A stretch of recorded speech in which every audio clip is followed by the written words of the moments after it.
പ്രിയപ്പെട്ടവരെ, the truth tag ചാനലിൻ്റെ ജാഗ്രത എന്ന സംപ്രേഷണ പരിപാടിയിൽ we the people of India എന്ന സംപ്രേഷണ വിഷയം നമ്മളിന്ന് തുടരുകയാണ്. ഇന്ന് അഴിമതിയും ദുരന്തങ്ങളും പത്രത്തിൽ ഇതിലെ ന്യൂസിൽ കണ്ടു കാണും. പാറമട ഇടിഞ്ഞു വീണ് 2 തൊഴിലാളികൾ മരിച്ചു. ഇത് പെട്ടെന്ന് നോക്കുമ്പോഴത്തേക്ക് ഒരു ദുരന്തമാണ്. പാറമട ഇടിഞ്ഞു വീഴുന്നു. നിങ്ങളിൽ മിക്കവർക്കും പലർക്കും അറിയായിരിക്കും, നമ്മുടെ നാട്ടിലെ പാറമടകളിൽ പകുതിക്ക് പോലും ലൈസൻസ് ഇല്ല. അതായത് വിവിധ ഇനം ലൈസൻസുകൾ ഉണ്ടെങ്കിൽ ഒരു പാറമട പ്രവർത്തിക്കാനാവും എന്നുള്ളത് നിങ്ങൾക്കറിയാം. അതിൻ്റെ ആ ഒരു പാറമട പ്രവർത്തിക്കുന്നതിൻ്റെ അവിടെ നിന്ന് നിശ്ചിത ദൂരം അല്ലെങ്കിൽ ഏതെങ്കിലും സ്ഥാപനം ഉണ്ടെങ്കിൽ ഇത്ര ദൂരത്തിനുള്ളിൽ മാത്രമേ അത് പ്രവർത്തിക്കാനാവുള്ളൂ. അടുത്ത സ്കൂളുകളോ വീടുകളോ അല്ലെങ്കിൽ ജലസ്രോതസ്സുകൾ കുടിവെള്ളത്തിൻ്റെ ഇതോ അല്ലെങ്കിൽ റോഡൊക്കെ ഉണ്ടെങ്കിൽ അതിൽ നിന്നെല്ലാം നിശ്ചിത ദൂരത്തിൽ അകലെയുള്ള പാറമടയ്ക്ക് മാത്രമേ അനുമതി കൊടുക്കാവൂ എന്നാണ് നിയമം. ആ നിയമമാണ്. അവിടെ പാറ പൊട്ടിക്കുന്നതിന് ആവശ്യമായ എക്സ്പ്ലോസീവ്സ്, സ്ഫോടക വസ്തുക്കൾ എത്ര വരെ ഉപയോഗിക്കാം, ഒരു ദിവസം എത്ര അളവ് പാറ പൊട്ടിക്കാം എന്നൊക്കെയുള്ള കണക്കുകളുണ്ട്. പക്ഷെ ഇതൊന്നും പാലിക്കപ്പെടുന്നില്ല എന്നുള്ളതാണ് സത്യം. നമ്മുടെ നാട്ടിൽ ഏതാണ്ട് എനിക്ക് ഒന്ന് 4/1 പാറമടകൾക്ക് മാത്രമേ, ക്വാറികൾക്ക് മാത്രമേ ലൈസൻസ് ഉള്ളൂ. അതിൽ ജിയോളജിക്കൽ ഡിപ്പാർട്ട്മെൻറ്റ് ലൈസൻസ് വേണം, എക്സ്പ്ലോസീവ് ഡിപ്പാർട്ട്മെൻറ്റ് വേണം, പോലീസിൻ്റെ അനുമതി വേണം, തദ്ദേശ സ്വയംഭരണ സ്ഥാപനങ്ങളുടെ അനുമതി വേണം. ഇതൊക്കെ ഉണ്ടെങ്കിലും യാതൊരു അനുമതിയില്ലാതെ പാറമടകളും മറ്റ് ചെങ്കൽ ഖനനവും ഒക്കെ നിർബാധം നടക്കുകയാണ് നമ്മുടെ നാട്ടിൽ.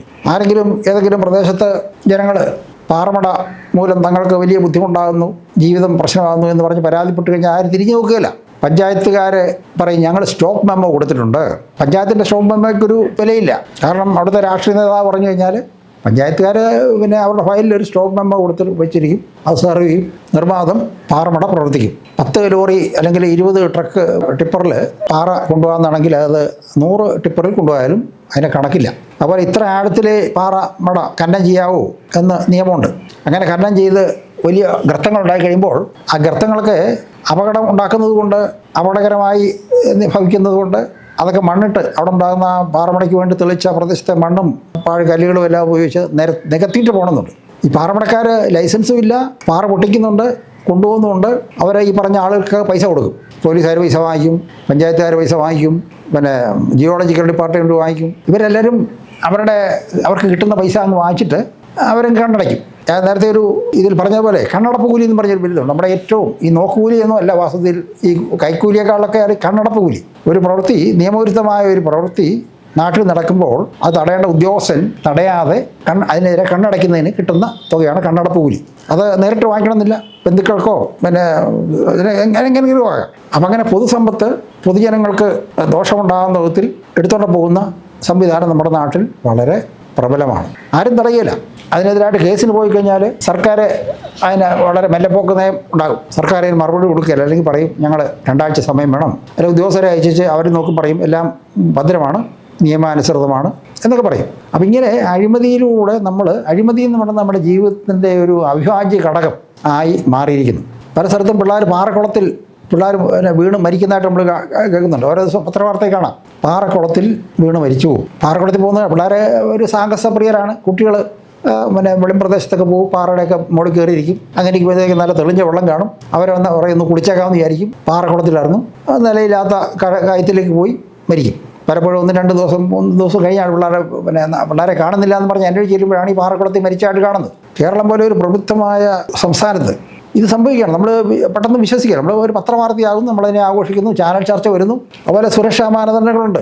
ചെക്കുത്തായ രീതിയിൽ വളരെ ഉയരത്തിലുള്ള പാറ പൊട്ടിക്കുന്നതിന് തടസ്സമുണ്ട്.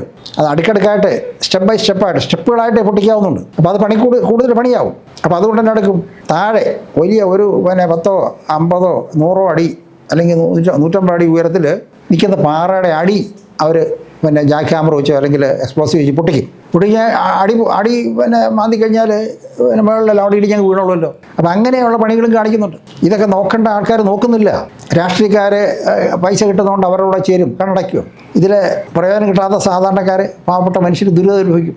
പലരുടെയും വീടുകളിൽ ഈ ഞടുക്കം കാരണം, ഈ എക്സ്പ്ലോസീവ്സ് പാറ പൊട്ടിക്കുമ്പോണ്ടാകുന്ന ഞടുക്കം കാരണം പരിസരത്തെ വീടുകളിലെ ജനാലകൾ തകരുന്നു. അവർക്ക് ഉറങ്ങാൻ പറ്റുന്നില്ല. പൊടിപടലങ്ങൾ നമുക്കറിയാം, പാറയുടെ പൊടി എന്ന് പറയുന്നത് വളരെ മൈന്യൂട്ടായുള്ള പൊടി അന്തരീക്ഷത്തിൽ സിലിക്കാന്ന് മറ്റേ അതിന് പറയാം. അത് അന്തരീക്ഷത്തിൽ ഇങ്ങനെ വ്യാപിച്ചു കഴിയുമ്പോഴത്തേക്ക് ആ പ്രദേശത്തുള്ള ആളുകളുടെ ഇത് ശ്വസിക്കും. ഇത് വളരെ ഷാർപ്പായിട്ടുള്ള സാധനമാണ്. അത് ഉള്ളിൽ ചെന്ന് ലങ്സിലെല്ലാം ബാധിക്കും. ശ്വാസം മുട്ടലാകുന്നു, മറ്റു പല രോഗങ്ങളാകുന്നു, ഇങ്ങനെയൊക്കെ വരുന്നുണ്ട്. ഇപ്പോൾ കോന്നിയിലെ പാറമട നമുക്കിന്നൊരു വാർത്തയായെങ്കിൽ ഒരുപാട് വാർത്തയാകാത്ത പാറമടകൾ ലൈസൻസ് ഇല്ലാത്ത കേരളത്തിൽ പ്രവർത്തിക്കുന്നുണ്ട്. മിക്ക രാഷ്ട്രീയ പാർട്ടികളുടെയും പിന്തുണയോടെയാണ്, അവരുടെ രക്ഷകർത്തൃത്വത്തിലാണ് പാറമടകൾ പ്രവർത്തിക്കുന്നത്. അപ്പോൾ ഇതൊക്കെ പറയുമ്പോഴത്തേക്ക് നിങ്ങൾ രാഷ്ട്രീയത്തിനെതിരാണെന്ന് പറയും. നമ്മൾ രാഷ്ട്രീയത്തിനെതിരല്ല. രാഷ്ട്രീയം എന്ന് പറയുന്നത് നിയമത്തിനനുസരിച്ച് നിയമാനുസൃതമായി ജനങ്ങൾക്ക് ബുദ്ധിമുട്ടുണ്ടാകാതെ നമ്മുടെ നിർമ്മാണ പ്രവർത്തനത്തിന് ആവശ്യമായ പാറയോ മണലോ ചെങ്കല്ല് ചെത്തിയെടുക്കുക എന്നുള്ളതാണ്. അപ്പം അങ്ങനെ നിയമാനുസൃതമായിട്ട് ചെയ്യുമ്പോൾ എല്ലാവർക്കും അവർക്ക് കിട്ടേണ്ടതേ കിട്ടുകയുള്ളൂ. നിയമവിരുദ്ധമായിട്ട് ചെയ്യുമ്പോഴാണല്ലോ നമുക്ക് അവിഹിതമായിട്ടുള്ള പണം വരേണ്ടത്. ഇതാണ് സംഭവിക്കുക. അപ്പോൾ ഇത് നമ്മുടെ നാട്ടിൽ കേന്ദ്ര ഗവൺമെൻറ് കീഴിലുള്ള ഒരു പരിസ്ഥിതി മന്ത്രാലയം അവർ ഇത് കൊടുക്കണം, ജിയോളജി ഡിപ്പാർട്ട്മെൻറ്റ് ഇത് കൊടുക്കണം. അപ്പോൾ ഇങ്ങനെ ഡിപ്പാർട്ട്മെൻറ്റുകളൊക്കെ അതായത് ഈ കെടുകാര്യസ്ഥത എന്ന് പറയും. നമ്മുടെ ഇതിൽ പറയുന്നുണ്ട്, അഴിമതിയുടെ ഒന്നാണ് കെടുകാര്യസ്ഥത എന്ന് പറയുന്ന അഴിമതിയാണ്. തന്നിൽ അർപ്പിതമായിട്ടുള്ള ഉത്തരവാദിത്വം ഒരു ദിവസം നിർവഹിക്കാതിരിക്കുകയും അതുവഴിയായിട്ട് ആ പ്രദേശത്തെ ജനങ്ങൾക്ക് ദുരിതം അനുഭവിക്കുകയും ഇതിൻ്റെ ലാഭം ഉണ്ടാക്കുന്നയാൾ ഈ ലാഭത്തിൻ്റെ ഒരു അംശം ഈ ഉദ്യോഗസ്ഥന് കൊടുക്കുകയും ചെയ്യുന്നത് അഴിമതിയാണ്. അതാണ് കെടുകാര്യസ്ഥത എന്ന് പറയുന്നത്, അല്ലെ ഫയൽ നീക്കാതിരിക്കുക. അപ്പോൾ ഇങ്ങനെ നമ്മുടെ രാജ്യത്ത് അഴിമതി അങ്ങനെ ആധിപത്യം പുലർത്തുന്ന ഒരു ഇത് വന്നിരിക്കുകയാണ്. അത് ഏത് രംഗത്ത് നോക്കിയോ, മെഡിക്കൽ ആരോഗ്യ രംഗത്താകട്ടെ, വിദ്യാഭ്യാസ രംഗത്താകട്ടെ, നിർമ്മാണ രംഗത്താകട്ടെ, സിവിൽ സപ്ലൈസിലാകട്ടെ, റോഡുകൾ നിർമ്മാണത്തിലാകട്ടെ, എന്ന് വേണം നമുക്ക് സങ്കല്പിക്കാവുന്ന എല്ലാം നമ്മൾ കാണുന്ന എല്ലായിടത്തും ഈ അഴിമതി എന്ന് പറയുന്നത് അത് വളരെ അക്സെപ്റ്റഡാണ്, വളരെ നോർമലാണ്. അപ്പോൾ ഈ ഒരു സ്ഥിതി നമുക്ക് മുന്നോട്ട് കൊണ്ടുപോയാൽ, നമ്മൾ വിഷാംശം കലർന്ന ആഹാരം കഴിച്ചു കഴിഞ്ഞാൽ കുറച്ചാൾ കഴിച്ച് കഴിയുമ്പോഴത്തേക്കും ആദ്യമൊന്നും അറസ്റ്റ് ചെയ്യും. കുറച്ച് കഴിയുമ്പോഴത്തേക്കും കരളിനോ വൃക്കയ്ക്കോ അല്ലെങ്കിൽ ലങ്സിനോ ഒക്കെ ക്ഷീണം വന്നു കഴിയുമ്പോഴാണ് നമ്മൾ വീണ്ടും ആശുപത്രിയിൽ പോകുന്നത്. അവിടെയും ഈ പ്രശ്നം ഉണ്ടാകുകയാണ്. അപ്പോൾ അഴിമതി എന്ന് പറയുന്നത് അഴിമതിയാണെന്ന് നമ്മൾ മനസ്സിലാക്കണം.